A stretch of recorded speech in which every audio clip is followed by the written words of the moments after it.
At the height of his power, Pablo Escobar was earning more money than some countries.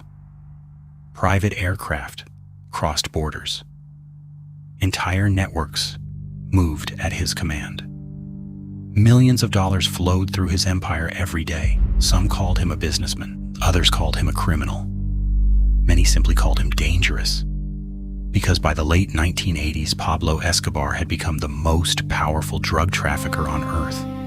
Politicians feared him. Police feared him. Rival criminals feared him. And for years it seemed like nobody could stop him. But power like that doesn't appear overnight. It starts somewhere. A neighborhood, a family, a young man with ambition. Long before the headlines, long before the billions, long before the violence, there was simply Pablo Escobar, and a decision that would change his life forever. Before he became the world's most feared drug trafficker, Pablo Escobar was just another young man looking for a way out. He grew up surrounded by people who worked hard and stayed poor. Every day, he saw something that bothered him. Money. Who had it and who didn't. While others accepted the system, Pablo didn't. He wanted more, and he wanted it fast. At first, the crimes were small, petty scams, stolen goods, street hustles, nothing that looked like an empire. But every risk taught him something. Fear could be useful, reputation could open doors, and money could make people look away. By the early 1970s, Pablo was no longer just dreaming about power. He was testing how far he could go, and each step pulled him closer to a criminal world, much larger than he imagined. Small crimes taught Pablo Escobar how the streets worked. But small crimes also had limits. Only so much power in stolen goods. Pablo wanted something bigger. By the mid-1970s, Colombia was changing. Smuggling routes already existed. Corruption already existed. And men with ambition were looking for the next opportunity. At first, Pablo moved through the edges of that world. Contacts, drivers, warehouses, quiet deals. Then came the business that would transform everything. Cocaine. It was easier to move than bulky contraband, more profitable than anything he had touched before, and demand was growing far beyond Colombia. Pablo saw what others saw, but he understood it faster. This was not just a product, it was a path to power. Soon he was no longer watching from the outside. He was inside the network, learning the routes, building trust, buying loyalty, testing fear. Each shipment made him richer, each success made him bolder, and every step pulled him closer to becoming something Colombia had never seen before. The business was no longer growing, it was exploding. Every successful shipment opened new routes, every new route brought more money, and every dollar made Pablo Escobar more ambitious. Small operations became large networks. Large networks became an empire. Planes crossed borders. Cargo moved across continents. Profits reached levels few people could even imagine. Millions became tens of millions. Tens of millions became hundreds of millions. By the early 1980s, cocaine was flooding into the United States, and Pablo Escobar was becoming one of the men behind it. Money arrived faster than it could be spent, faster than it could be counted. Entire rooms filled with cash. Warehouses stored fortunes.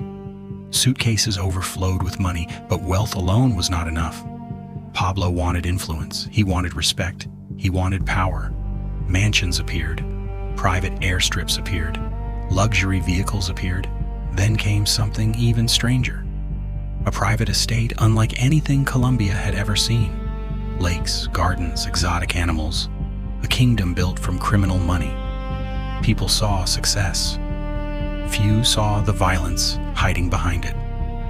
Because while Pablo was becoming richer, he was also becoming untouchable. Politicians feared him, police feared him, business leaders feared him, and many chose a simple option: take the money or face the consequences. Plata o plomo, silver or lead, a bribe or a bullet. The phrase became infamous.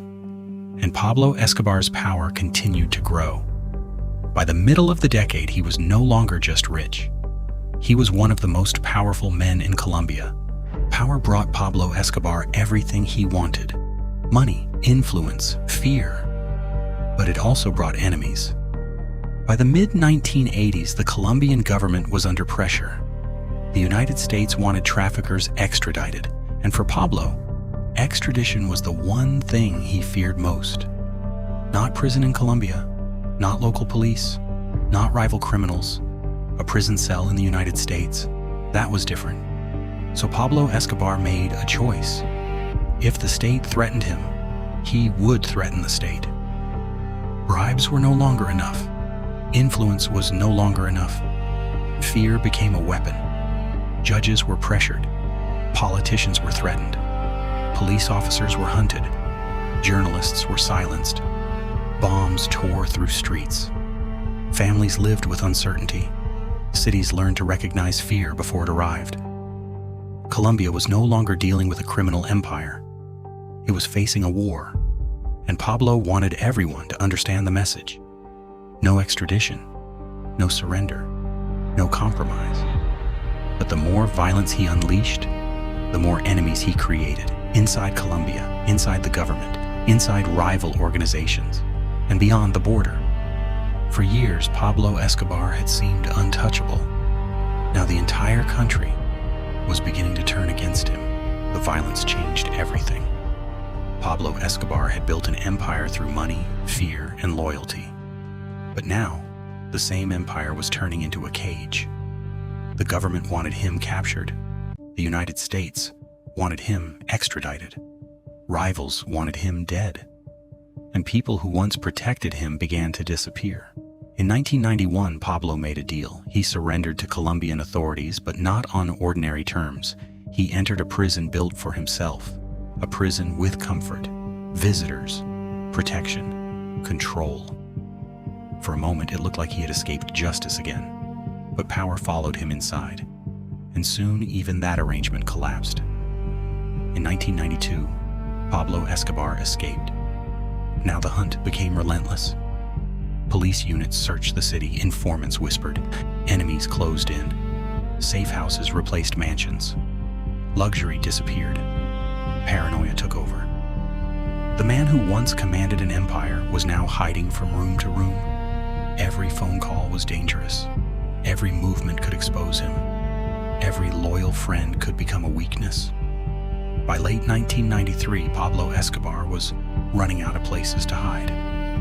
On December 2nd, the search finally caught up with him. A phone call, a location, a rooftop. And then the empire ended. Pablo Escobar was dead. But the story did not end with his death. His violence left scars across Colombia.